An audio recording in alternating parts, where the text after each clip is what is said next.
will be joining us. Oh, okay. He'll be here. Okay. And there was a large 54-page document circulated, but we did a little bit of magic and Well, that's probably a good shrunk thing. it down to a few pages for this evening. Thank you. Maybe somebody will have to share. I had one for, I figured you had one printed, but I figured you Did you get one? I've got the big version of it. I can leave you with a full one again. All right, so you said Dustin's coming to speak on the project comeback, correct? So Correct. okay, so your total delegation is only 10 minutes combined. Yeah. So we'll let you get started. So my name is Elizabeth Bradrick, which you already knew, and you know Janice Murphy, our director. And it's been my pleasure to serve as the Seniors Coordinator in Castlewood area this year under the auspices of North Kootenay Lake Community Services Society and with the support of the village. And I'd like to thank Community Services and the village for their support, and also the Union of BC Municipalities for their funding for this program. And the goal has been assessing the age friendliness of our community and identifying resources needed to encourage seniors to stay and continue living here in our community. It's always sad when we hear, oh, there goes another couple or person or whoever leaving the community. And I've conducted interviews with key community members, stakeholders, leaders, and some of the community groups. And in the interviews, there were 8 categories. If you look on the next page, on page 7, there were 8 categories. And then we had a priority setting meeting and chose the 3 that were of prime importance that we thought were doable, things that could be done about them. So those 3 are listed on the front page. Community support and health services, transportation, and communication and information. And these 3 seem to be the most important, and you can see listed there on the front page the gaps and barriers or utilization issues listed under each topic. So if you have any questions, it's been an interesting time collecting all this data. So I note number 1, communication. So in your research work, how many seniors are computer semi-literate? Is high speed going to be a benefit to them? I guess that's the question. I don't think we've asked that specific question. Okay. Many had a hard time navigating the internet and some of the things, so it was a bit of a learning curve for the people who were needing it. What sense did you get? Just using computers, and they appreciated the course last year through Columbia Basin Alliance of Literacy and Selkirk, of course, and some people take advantage of it and some don't, but I think bit by bit people keep feeling a little more brave about it. I think if you had asked that when we had Dustin here, it would be rated a lot higher around retention. Yeah, no, I understand the youth, but We didn't ask that particular question. Yeah, with health services being more in telehealth, it's going to become more reliant on the ability to use the internet. A couple of people said they would just like access in the community to computers more often. They can get to the library when it's open, or they can go to the bakery, or if they have their own computer, they can go to different locations like T-Store and so on. But if it would be possible to just have some stations maybe in the... And if you have time to look at the full report, you'll get a better sense of the information on those sections. So what we've sent you in this interim report is an overview, and then you'll see as many pages as the interviews, the tool we use, and all the different sort of sub-areas underneath the categories. So underneath information, it goes from 7A to 7I, And so there are things around internet access, and people were asked, was this a gap? Was it, so you can get a little more detailed information in there. Now that's Are there any other questions? And I just wanted to let you know that we did get an extension, thanks to Neil for helping put that through, so we can carry this on to March, because we didn't do lower funding. So we're still working on some more pieces, and we might get some information. So if there is something in particular that's emerging to explore, let us know. All right, thank you. So the grant that you just applied for? We were not successful. Oh, We were not totally hopeful, because if we had received one before, we weren't going to get one. oh, The only way we would have gotten one is if we didn't have enough applicants. So they said, go ahead, send it in. So we are now looking for other sources of funding. So that would be a question too, if you ever have any ideas of other sources of funding that might help us with this position. That would be something that we'd be looking to continue. And certainly the applicant coordinator was identified as a key support. have you talked to Carrie Wall, who's the community, what is her title? Community well-being. Like I think she works for the IHA. Could be that, because she was here with, Well, with regards to interior health, they kind of have a bit of not allow their employees to speak to surveys. Well, not necessarily surveys, but some of these The items challenge. that you've, identified as gaps. Yeah. She did come to council, and that is her role, it's community well-being, which Well, she we need is to her connect with them. Yeah. I just want a few more minutes. And Dustin's here. You want to come and join us, Dustin? Sure. He's got a hand up for you too. Oh, Can you stand around or?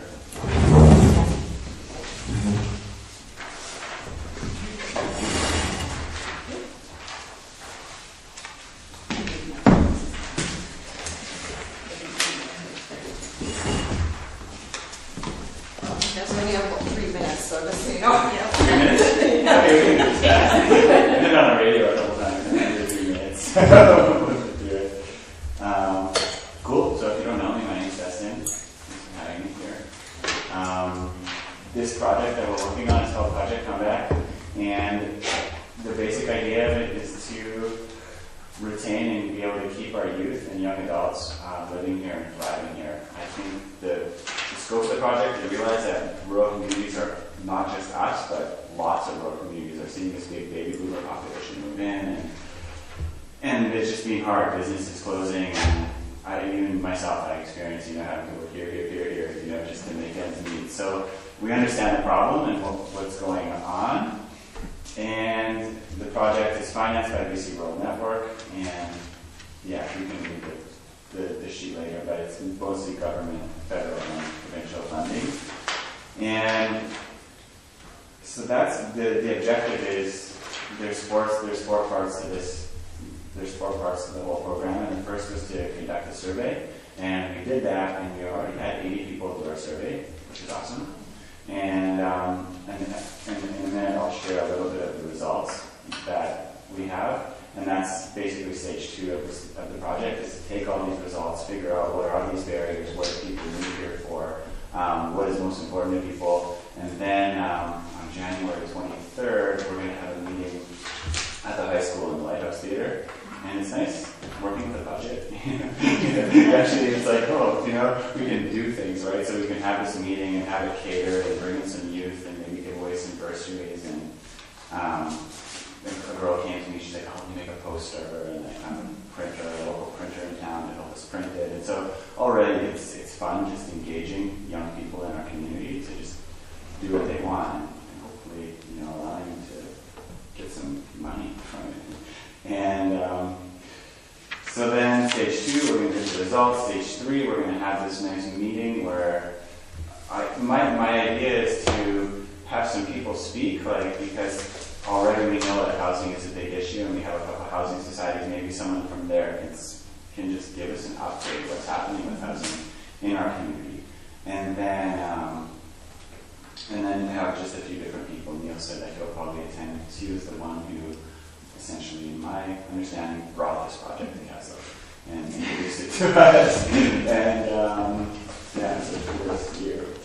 And establishing a working group. And yeah, and that's basically it. So after the meeting, my thought is that I have some people, some high school students that are attending, some people that are, you know, in their 20s to 30s that are attending, some people that are my age, and then some older people like Randy Morris, or people that have these big ideas for the future of our town. And so just to have and hopefully some of you, and to come and give us some input, and then when we form this working group, that we have a diversity of people on the committee, so that we can all work together to put forward one project. And I don't know exactly what that is. It has to do with broadband internet, or having farming workshops, or you know, whatever it is that we decide in this meeting. That's the goal. I want to actually have, like, what's our top priority here?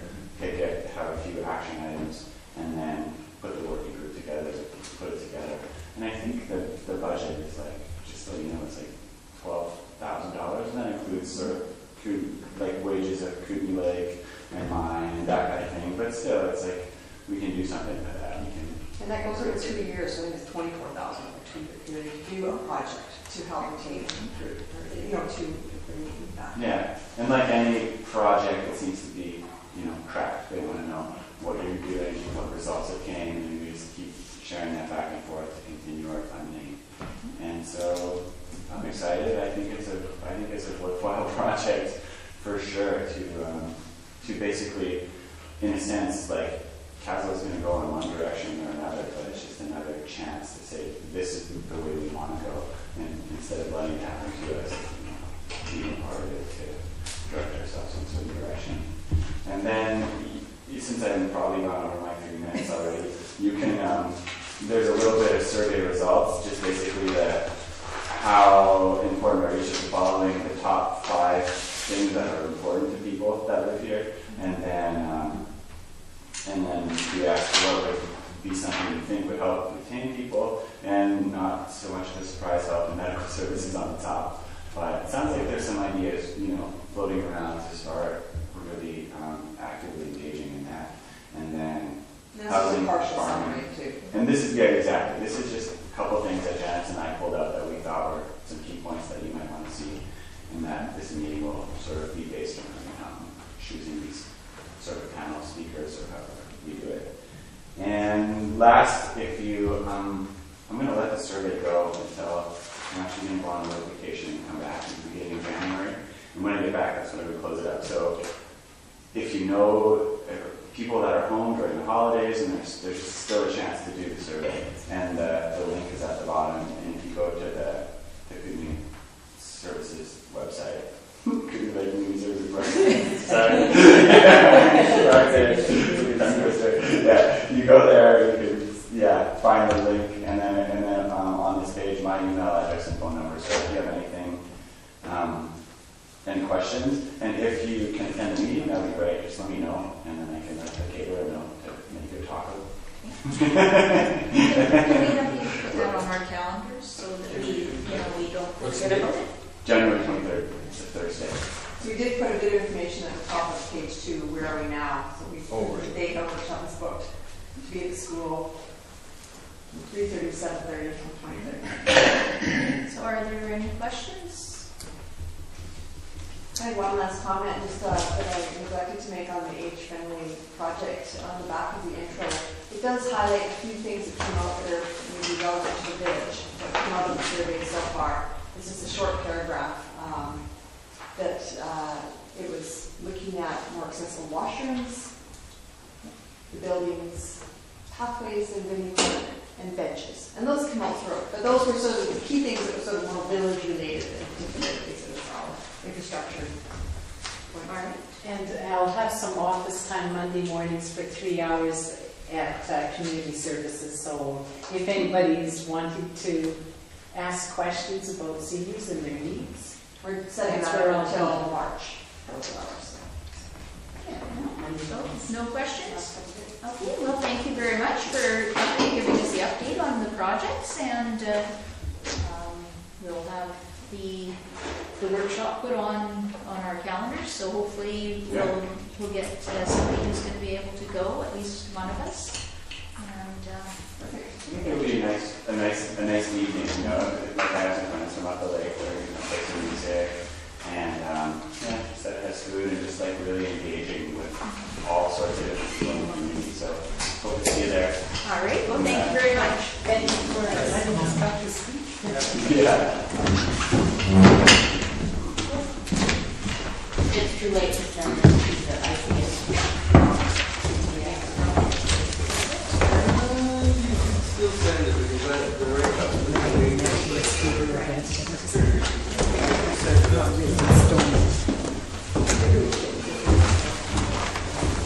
Yes.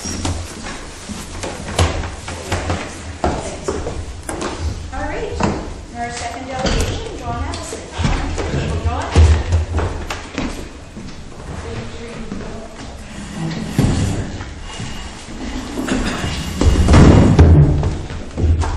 You've been with us many times, so you know the routine. I do.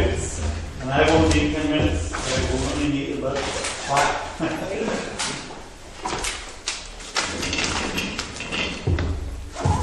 So I requested to be a delegation here to the committee of the whole, bring forward signatures, of which I have 100 plus, of those who support Councillor Lang's motion, notice of motion to appoint the elected mayor as the director to represent the village of Kaslo in the regional district of Central Kootenai Board for the year of 2014.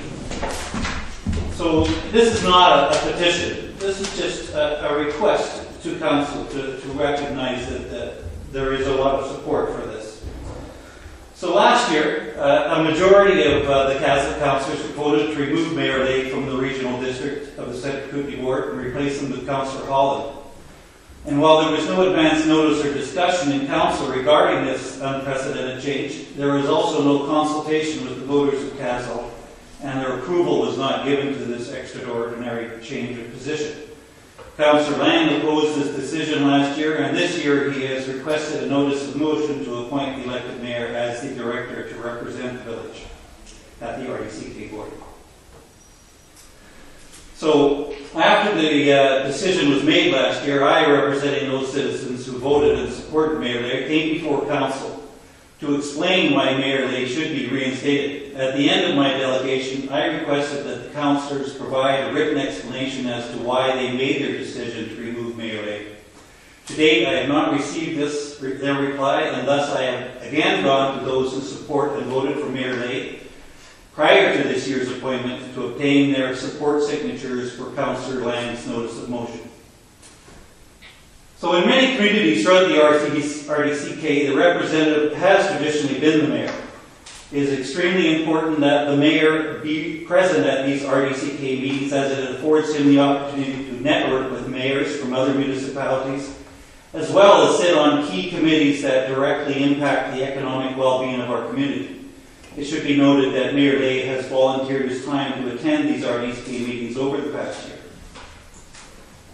So the action last year to remove Mayor Lay as the RDCK rep has been very divisive for mayor and council. And those that support and voted for the mayor want council to reappoint the mayor as the representative to the RDCK board. As 2014 is an election year for mayor and councils, the focus of the public will be on the accomplishments and cohesiveness of the mayor and council. And through a democratic process of election, we have and will make our decisions known to who will comprise our governing body. In my opinion, Kaslo is at a crossroads for whether our community prospers or erodes. And only through sustainable growth can we hope to protect what we have while sustaining a measure of economic growth. Our eclectic community once again needs to come together on a vision of how we can sustain our community. We need leaders and community champions to step up and provide the governance required to make our community viable again. Through cooperation and collaboration, we can succeed, but only if we work together for the common good of our community. So that's all I had to say. And I just wanted to say that, to sum it all up, that there are a lot of people that support this notice of motion, and we'd like council to acknowledge that. Anyone have any questions for Mr. Addison? Can I just clarify a point? The council was actually given notice that we were thinking of a change to the RDCK director. I did actually send an email to all of council before that meeting, at least 2 weeks before, so council was aware that that was coming on the table. So I Did they did, get up to the public? it was just noticed to council, and I did ask council if any of them wanted to discuss it, and nobody actually replied to me. So council was aware that we were considering a change. Just wanted to clarify that. I guess one minor comment, they were aware a year before at the actual inaugural meeting, the real inaugural meeting of council, there was a motion to make a different appointment than the mayor at that meeting, and it failed because I was present and there was a tie vote and the motion failed. So that was a year in advance, and then there was a year where, and I wasn't, like I said, I missed that meeting, but there was a year where the mayor had been served notice because he wasn't nominated originally, where I assumed there was an opportunity for the councilors that were interested in making a change to redress that issue and have a good look at it. And after a year of watching the activities of what I perceived was important to council, they didn't see what was needed. And again, the motion was brought forward to change the appointment. So there was plenty of notice. There was a year notice around the dissatisfaction or the want to move to a different. Well, that, in my opinion, that has not been explained, and that was one of the reasons why I asked for something written last year, is to explain why this change was made, and I got no response. So I'm asking again. This year, I would like it in written form, please. Okay, any other questions? All right, well, thank you, John.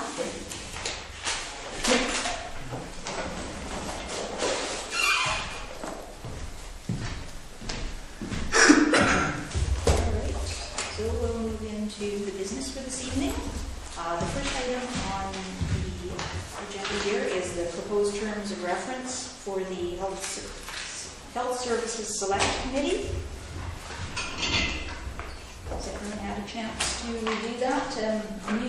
You said that this was, you've drawn that from other committees you've worked on? Yes. Or had experience with? The very first draft that I sent to Council and for the Health Working Group was basically was drawn from the Mount Waddington Health Network terms of reference model, which is quite a successful model. It works very closely with the health on the island.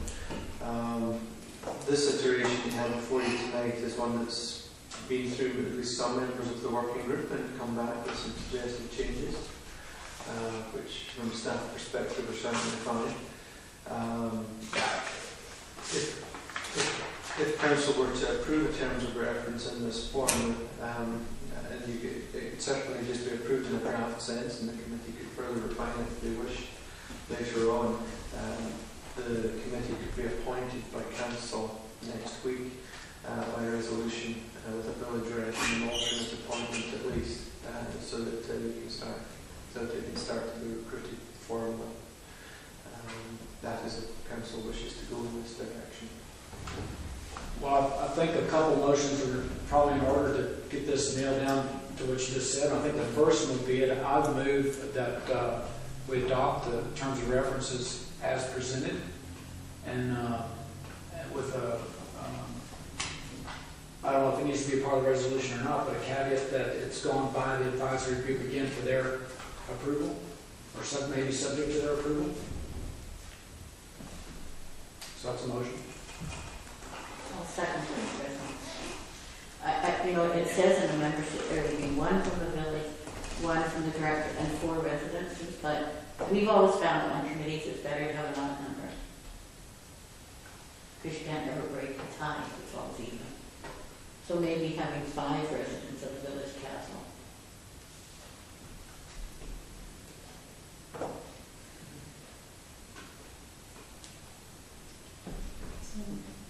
So it's a motion to amend. Yeah, just have 5 residents rather than 4. Is that agreeable, or, well, and the challenge might be finding a 5th Right. member. Maybe 3 would be adequate. Or 3. 3 or 5, but, you know, I think every other committee we've ever made, it's always been an odd number. It is just an amendment to have an odd number of residents to Okay. determine later. Sure. Councillor Lang? I think that's fine. I was just gonna say that if somebody's chairing, then you would have an odd number of voters, right? Typically. No, everybody votes. Everybody votes, including the chair? Oh, yeah. Okay, so then, that's fine the way you've got it written.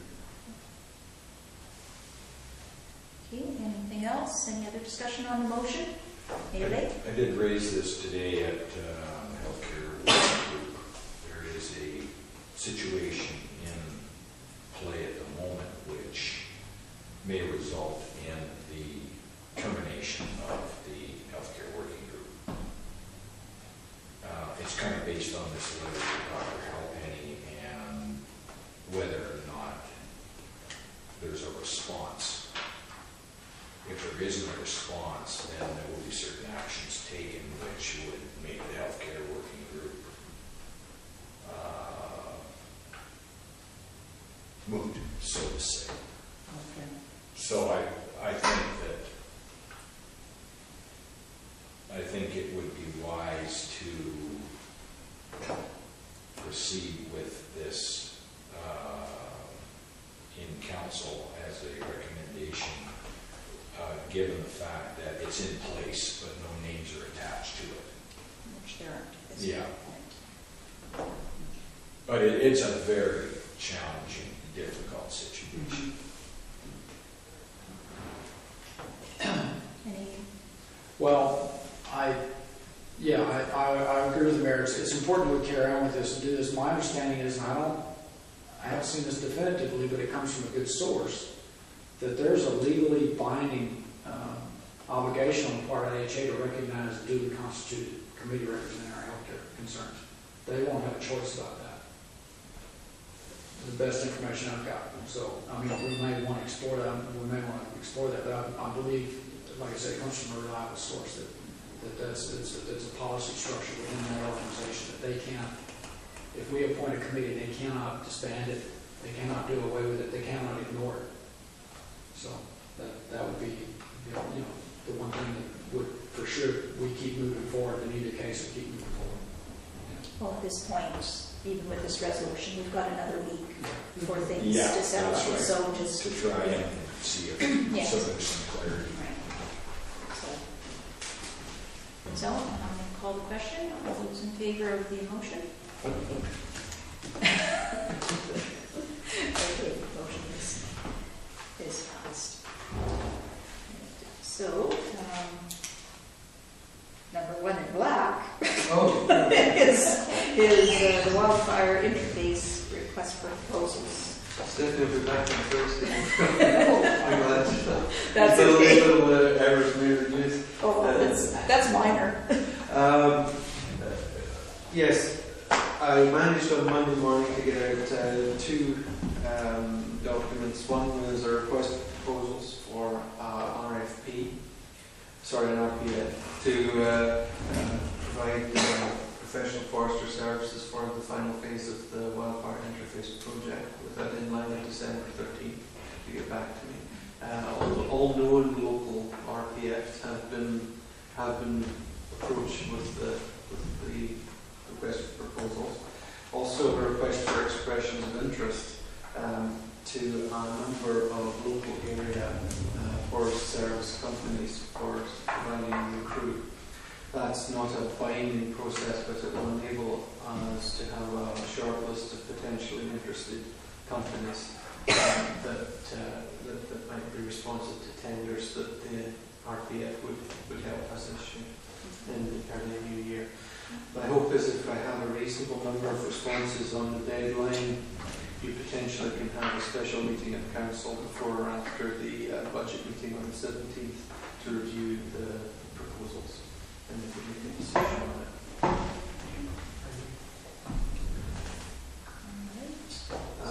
One other comment, is I have discussed with Carol a little bit. This is a $100,000 project early in the year, so there is a distinct chance we may have to look at some spring borrowings depending on the reimbursement happening from the BCM. So just be prepared for that.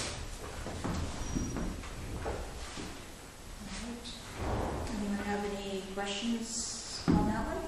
Alright, so we move on to the next item, project lists. These aren't much different from the last time you saw them when you did your ranking exercise. If there is anything there or that should be removed or amended in any way, just let me know.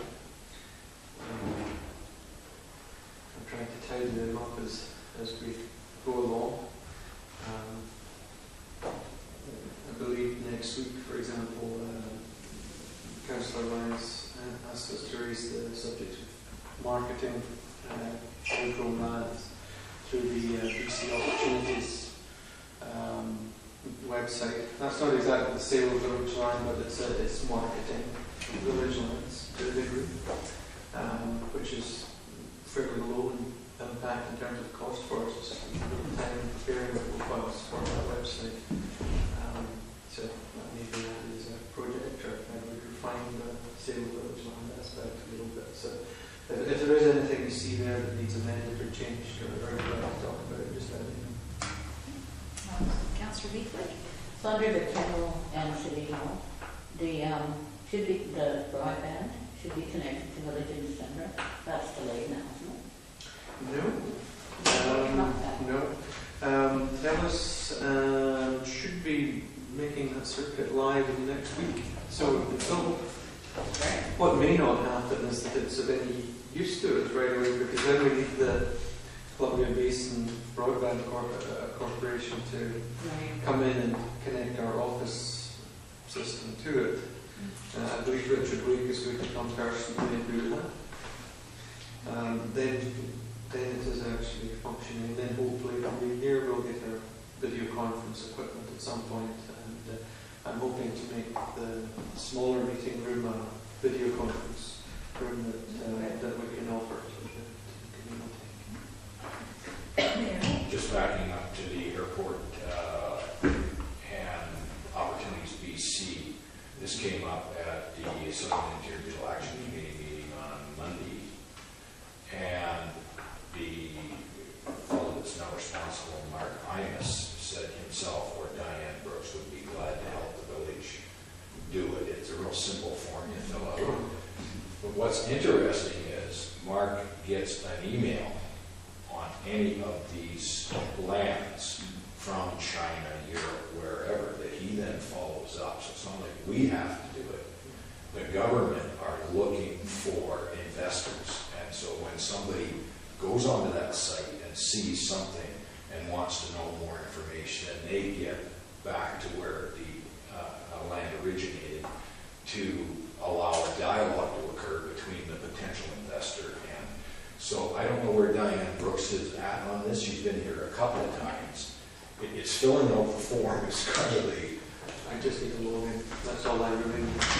That's all that's really required. You need a login and a profile for the village. you have to. How do you just request the login, right?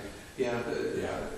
Hopefully, my hope is as a former EDO that's used that system a little bit, it'll allow me to do a little bit of that work. So, Okay, yeah. Otherwise, they Anyway, yeah. the sooner it's live and Yeah. out there, on the globe, the better. Okay. So the account run operation, we've negotiated that contract, right? There's a final draft being provided to Trish for her review and decision. Okay. And what? She's aware of it. Yeah. So the multi-material BC, we're still under negotiation even though we agreed Yeah. to. That's been signed, so I need to update it now.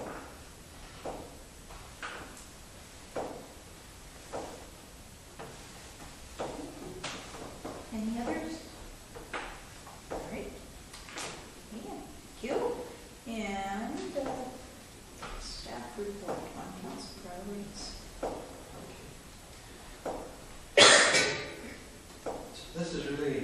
just a very brief summary of the discussions really up to all of you. I got you to do a very brief, basic ranking exercise over the last little couple of weeks to rank what was important to you amongst those projects. 4 out of 5 of you certainly were interested in Water Street redevelopment as a high priority. Same goes for a City Hall project of some description. New water line is high, also completion of the Coat Lodge public work project. And then you have some other priorities that were mentioned more than once as well. The campground contract priority there that you see doesn't really need to be on there because it's almost done in that process. There's not really, unless something was wrong with that negotiation, it should be off your list very soon.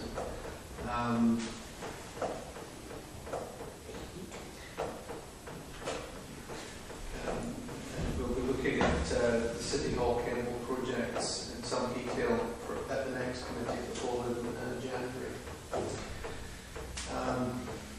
Things that weren't there that I wanted to mention just for your consideration in terms of the amount of staff time that I know they're going to take up and their public visibility in some cases. The number 1 is the curbside recycling service implementation. Even though this wasn't a council-initiated project, we're now essentially introducing a new service in the community. There's going to be some rough patches and quite a bit of community outreach to get this to work right. I think myself and the ladies in the office will be spending quite a bit of time on that with Brian in the first half of next year. The broadband initiative is an ongoing matter. If the KIN come to a successful conclusion of their discussions with the CBBC, we could be looking at something like the creation of a municipal broadband utility commission or something of that kind, which wouldn't be a major project, but it would certainly require a little bit of activity on our part to put that together. The river intake project, we have consultants hired. If a major grant rollout occurs, that will be a major project next year. The QP agreement always takes up a bit of time in the first few months. It's been negotiated. And also dealing with the new backhoe if that goes forward and the CEP process. So those are perspectives suggesting should be considered also as some significant targets that council wants to think about. So I'm really just suggesting select the top 10 and then pick a top 5 and work out the order in which they're important to you, the way you'd like staff to work through. And if that's something that's not there, by all means. But just having 10 or having 5 doesn't mean that's all we're doing. It certainly doesn't. But if those are the priorities that you want to put out there. So are there any additions to the list that was ranked by council or suggestions by staff? I just want to ask a question about the broadband. When, not actually related to this, but, so when the KIN and CBBC decide on their contract, will the village have a look at it again? We've still got to sign our agreement. Oh, okay, good. Again, because Kim pulled back. Right. So yes, there will be another look at that and how that's going to work. Also how the arrangements with policemen operate as well. So we know that we can take the campground contract off. So,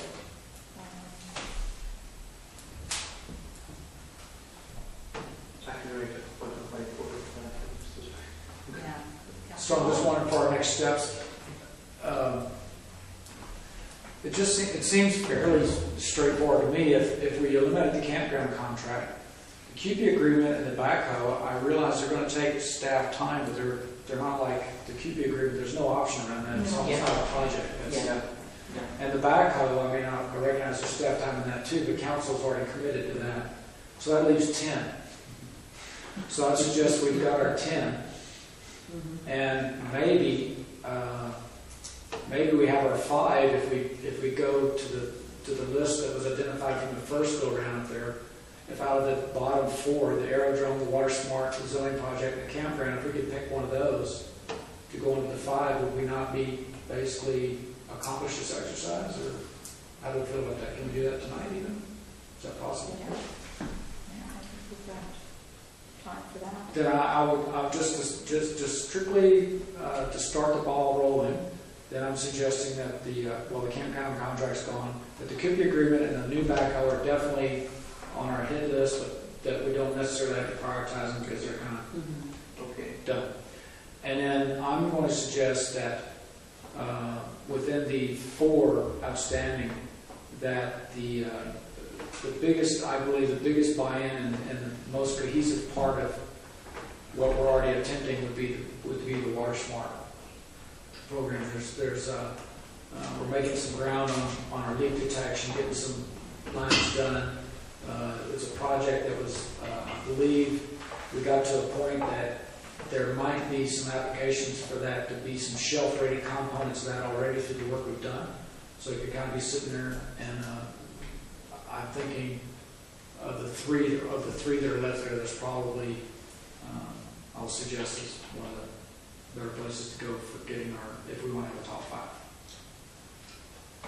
Councillor May? Well, question on the water smart, isn't it already in play? Like we hired a consultant, right? There's a report there at some point for you. What's happened with that is that the municipalities involved and the Columbia Basin Trust have been, since the summer, fairly disappointed with the level of progress made by Kerwood Lydell. I have been promised a draft report this week, which is somewhat overdue, and other municipalities are in the same boat. There is funding, and we're looking at a metering project once that is done. So it's certainly a project that deserves to be on the radar for next year, but it's quite far behind where we all hoped it would be, particularly Glen at this point in time. So there's funding available to do the metering, which is really the most key component in the whole thing, is trying to identify where the leaks are.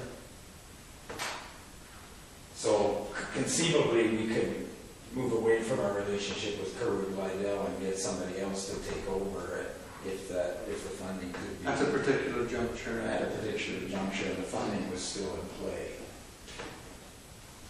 Mayor Lake? So this is just metering for leak detection, it's not metering in every house? No, you just go through the town and try to identify, by Yeah. systematically turning valves on and off and listening and doing everything. All I'm saying is that if we're talking about metering the municipality, you're looking at 2 or 3 years of harder discussion. No, I don't think we're even thinking of going there. Yeah, okay.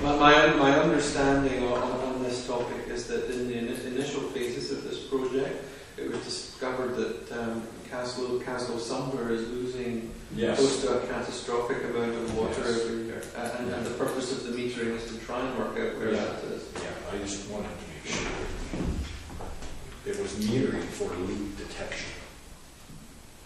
We're not at the point where we need to concern ourselves with doing, in my opinion, at least, metering individual households. Councillor Lee, did you have, So the zoning project, we're talking about from the LCP? That's the Water and Foreshore project. That's what Oh, okay. the project was. Yeah. If the airport lands were to be successfully annexed, that could be added as well. Mayor Lake, any comments? Well, yeah, we talked about a land inventory, doing a land inventory. I mean, people don't know where our property is, both within the village and outside the village. An example is the south side of the river. How much of that do we own and how much is on the T&H lands? I think that's a critical thing to know where the line is, because there's some future development opportunities there. And I envisioned it more as a mapping exercise, because I think you ran into this problem of all these little lots that are really one lot. Yeah. So trying to get the assessed value of that piece of property becomes challenging, you know, in No, terms. I think I had that, didn't, maybe I got that from Ray, I think I had the assessed values. Of each one of those 25-foot lots. All I'm saying is I would like to see a land inventory, because it's an absolutely critical piece of the future development of the village and the planning for water, power, sewer, especially when we get to phase 2 of the liquid waste management plan. They're going to want to know, you know, what is the zoned areas of those properties, and is that future housing development, which would impact the design of the system to make sure that if it is on village land, the planning is, I think I'm correct here on this, that's the whole phase 2 is, okay, what's the total amount of sewage and wastewater you're going to treat? Well, the phase 2 is selecting one of the options from stage 1 or a hybrid of one of those options. Yeah. And having a consultant to come in and refine that some more, and possibly look at the service and tax related Yeah. considerations. And that's under consideration at the moment, right? Yes, that will be under Yeah. consideration for budget. This land inventory, I think, is something that's been needed for quite some time. Where is the land? What's it worth? And what's its future in the OCD? So I think that's information we have, it's just, I think the format that you want it presented in might be different than it's currently available, because I did, like I said, I did have the list of properties. Yeah. So is it, and we would have had that for doing the OCP, because we have all of our properties, I think, listed on there. So it might just be a presentation issue, because I think we do have all of that. So, yeah, so, you know, I guess it's what form do you, and who is it to, is it for council? Is Well, I think it it's for the public public to have an dissemination? understanding that we've probably got a significant land resource that's worth an awful lot of money, but we don't know how much it's worth. Can I try a motion relative to our item on engineer real quick? I don't actually have a comment on it myself, Oh, okay. because I think I am allowed, yes. Yeah. Absolutely. So, I think out of the CAO suggested priorities, curbside recycling is going to happen regardless. So whether it warrants being, we've got to do that. And broadband, it's going to happen as well. The only question is whether we do the commission, so that one also will happen without having to be a priority. And so, all right, so those were my main comments. Well, I was going to make a motion then that we establish the 4 highlighted ones: Water Street, City Hall, Avenue, Boat Launch, and Water Smart as the top 5. And then that we do an exercise with the remaining identified things where each councilor prioritizes those and submits them to the CAO. And we get another round similar to what we did in the first round, where we prioritize the next group of identified priorities here, so we know as something comes off the top 5, we know the next one that goes up. Did I get that? Yeah. Basically suggests what the CAO suggests here, only just making the addition of the Water Smart in the top 5.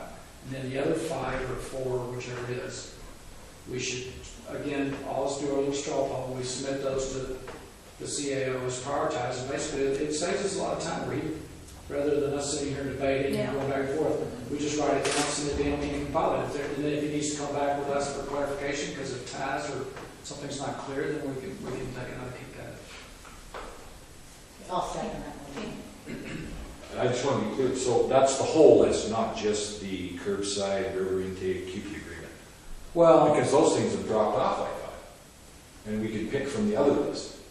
Oh, okay, so you want the rest of the list to come back then? No, if like, Well, Jim, I I assume just want some clarity. that the QB and the backhoe had dropped off. Okay. It was reasonable what the chair said around the curbside, probably dropping off a few, I mean, that's, but, and so what we've got left would be zoning, aerodrome, and river intake. Okay. So is that what, are those the three we want to prioritize? Or maybe the CEO has a comment? I'll be quiet. No, these are starting fine for prior zoning, the river intake, and the aerodrome, and water smart as well. So you're pretty well there. So we should be finding out what the few others would be in your top 10 and ranking the bottom 5. Pretty good look at the top 8. Councillor Lang? Well, I'm having a little problem with this exercise because just about every one of these projects is in some form of, we've initiated some activity and we're working through the process on all of these projects. Some of them are taking a little longer than we'd hoped, some of them are moving along at a fairly good clip. I think they all warrant our time and attention. By putting them on a 1 to 10 list, does that mean the 10th one can't all of a sudden jump to the forefront because there's an opportunity to do something? Or does it have to wait until the other 9 things in front of it are complete? Like, this is where I'm getting a little bit confused, because I think they're all good initiatives. They all bear our time, effort, and attention. And but I think when there's an opportunity to move ahead on any one of these things, we should go for it regardless of what else is happening. So I'd like to, I agree. I mean, because different councillors should be working on different things. We all should not be working on the same things. We've all got areas of expertise and interest that will allow us to move these ahead. So I think we should review this on a quarterly basis, because it's really an attempt to allocate staff time. And it could go fast, it could go slow. We really don't know. So I think this ranking exercise is helpful, but at the end of 3 months, you look at where you're at and say, okay, now let's look at other things. If we agree that's the total list. But who knows what might come along. I'm thinking interior health and doctor recruitment here, in terms of, because this is a budgeting exercise here too. So like last year, the dam came along. Heaven forbid that should happen. So I think we need the flexibility to say, okay, for the next 3 months, this is where, councillors spend their time and energy on different projects. And then, we'll allocate staff time based on what we've established for that 3-month period. And then is it 90% complete? Can you put a percent completion on some of this stuff? So you could, but could I draw your attention to the second page of my little report there? I've tried to encapsulate the issue a little bit. It's more it's more a strategic mission statement of the key objectives for 2014 and where your priority cost centres lie during the budget process. It's not, this is everything the municipality will do in 2014. Right.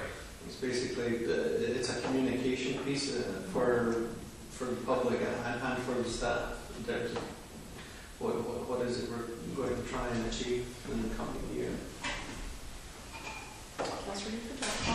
Well, I thought that the purpose of doing this was to identify all council priorities. These aren't the ones that are our personal interest. These are council priorities that we all feel are important for the village. That's how we identify them in the strategic planning session. And so I think it's those, and that's one of the reasons why we went to committee of the whole, isn't it? Because we don't then have our own specific things that we're working on, like City Hall or whatever. So I thought this process was the things that all of council were working on. Those are the priorities we have for the village. That is my take on it all. Various councillors are working on various things, and because we've got a lot of work to do. And to just have council, council just said, okay, this is council. I think that, as Councillor Lang has pointed out, there may be other opportunities that a councillor may want to pursue and bring forward and be recognized for. So, everybody's working hard here, there's more work to get done than there are counselors. And so I want to see counselors taking on projects and working with staff to get them done. And so I don't think that there's enough time for us to be involved in everything that each counselor is doing, quite frankly. There's too much to do. Do you have something to say?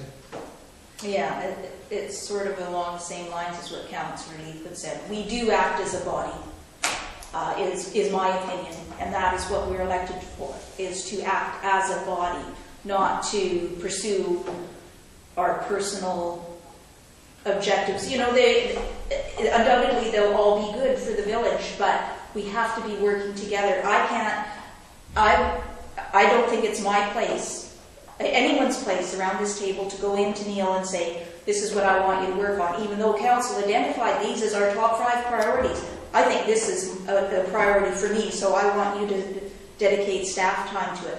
Those things, to my way of thinking, are council decisions on how to help staff allocate their time and resources. And then it also avoids the rest of council not knowing what's going on, because I could be doing something totally on my own and bring it in, and we may not agree with, the rest of council may not agree with the methodology that I've used or the results, but I bring it in and say, yeah, this is all done, I think we need to do this, and without having benefit of, knowing what the research is and stuff. We do act as a body. I think that Councillor Lang was first.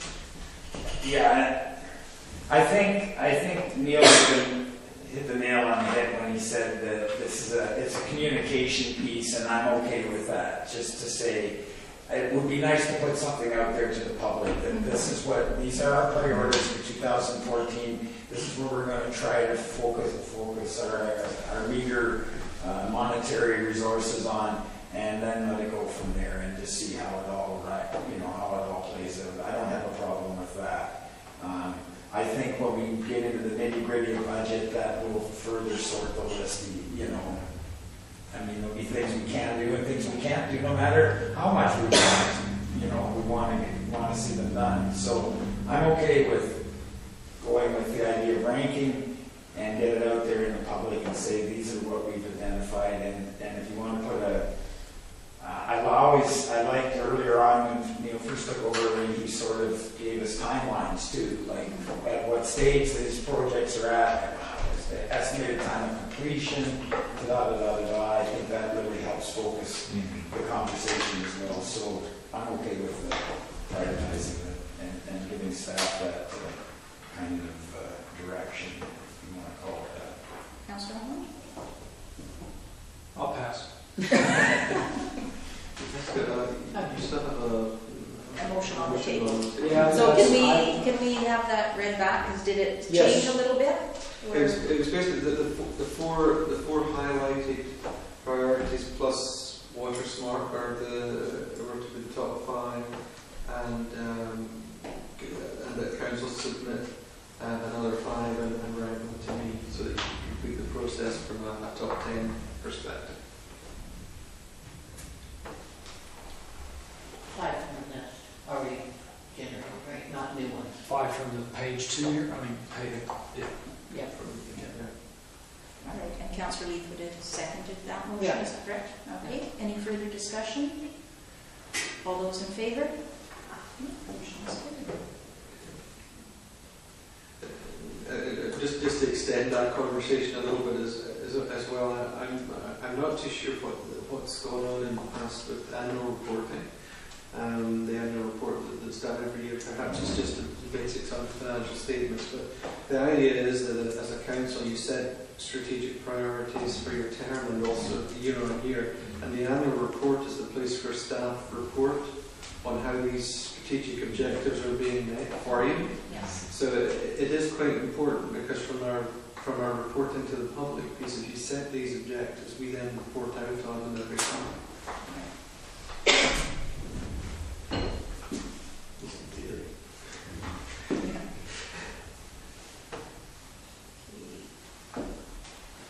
So we basically just had our priority discussion, did we not? And we're going to come back with more at the next meeting. All right, and upcoming events, notices, and meetings of interest.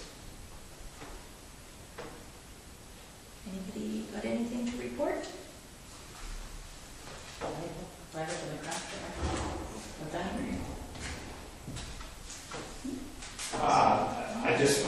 I'm leaving town for a week, so I just wanted to work that out.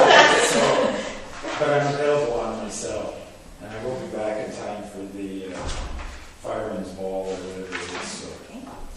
that's all I can tell you. Councillor Holland, you're on your way out of town. As I'll soon be as we gone, yeah. give you your release. I'll want some time, yeah. Mayor Yeah, Lee? Oh, you're going tonight. Yeah, Right. catch a flight at 6:30 in the morning. Well, just the 25th of November, California Working Group meeting again, trying to determine what actions we should take, and especially around the loss of the nurses. That was the big issue, and you saw the letter that I wrote based on the discussions that I've had with the CAO, which was a little strong. Then I had a telephone meeting with Brad Hope from the Princeton IHA, and on this issue, like they were where we were at, and then they were able to reapproach IHA and beat each other up. And so he's passed ideas on to me. The one thing was keep council out of it. That's what they found for their situation. So they had a citizens group that was working together well, that identified with IHA, and IHA actually appointed somebody to work with them. And they were able to, in the doctor recruitment process, come to terms. The defining moment was when the president of Weyerhaeuser showed up and said, no VR, we have to seriously think about continuing to operate here. Mine said the same thing. So here were two major employers that IHA kind of recognized that they were going to try and work their way through. Anyway, he talked about young doctors, and teleconferencing works, and an action list approach. Like they were very action oriented. They had a meeting, okay, you've got that action, you've got that action. So they were able to do it in a fairly short period. Anyway, he's also talked to Andy and to Maggie Winners. Then we had this initial WUI meeting on the, what was the date of that one? That was the same date. What was WUI? Yeah, well, and urban interfaces. Oh, okay. And Neil was good enough to put 2 RFPs to Yeah. try and keep this thing alive. And then,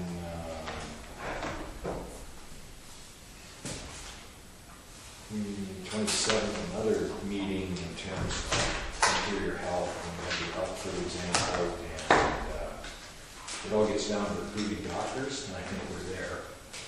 But we're going to recruit fee-for-service doctors. Now, I don't know what IHA's responsibility is going to be to that, because they're pretty clear they don't want to keep the ER open, and the doctors that we're talking to want to keep the ER open. So we've got to try to get some closure there, and I guess there's a couple of doctors that want to do that. Along with Jim, I attended the Central Waste Committee meeting, and I'm still not absolutely clear what's going to happen with multi-management BC on the issue.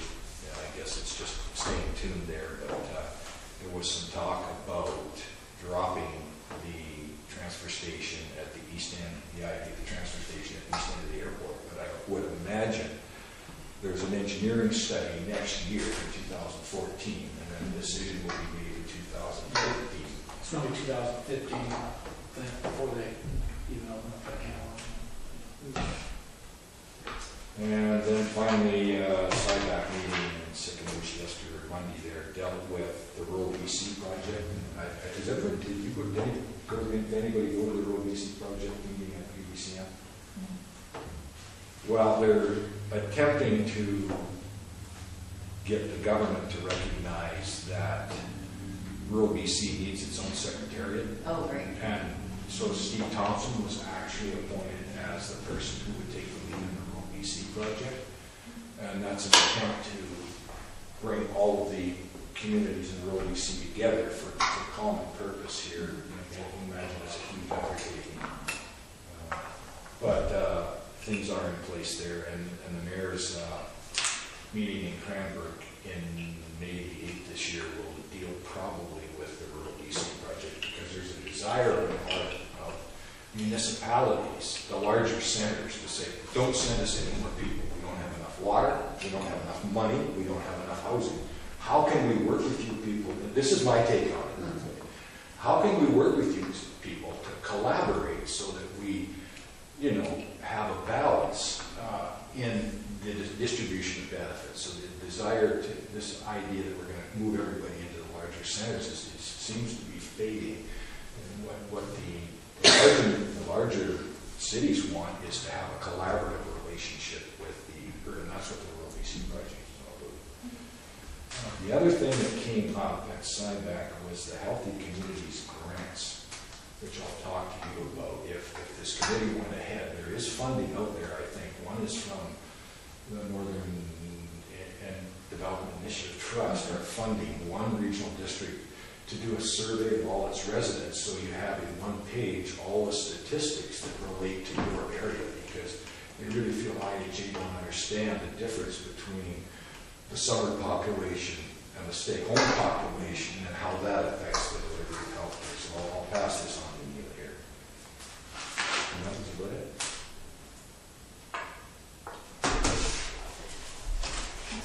So the fire hall, is that pretty well done for now? Like, what's going to happen so far? Nothing's happening up there at the site right now. Because the heater's running. From what meters? Heaters. Oh, heaters. Village involvement is certainly not required at this time. I think they've got as far as they could before the snow came in right now. They have asked us about doing a water connection at some point, but that won't happen until some way into the new year. Yeah. Okay. Are we on budget? Who knows? All right. Anything else, Council? Since we've got no public, we can forego the last 15 minutes. So I'll entertain a motion to adjourn then. Moved by Councillor Holland. All those in favor? Motion's carried.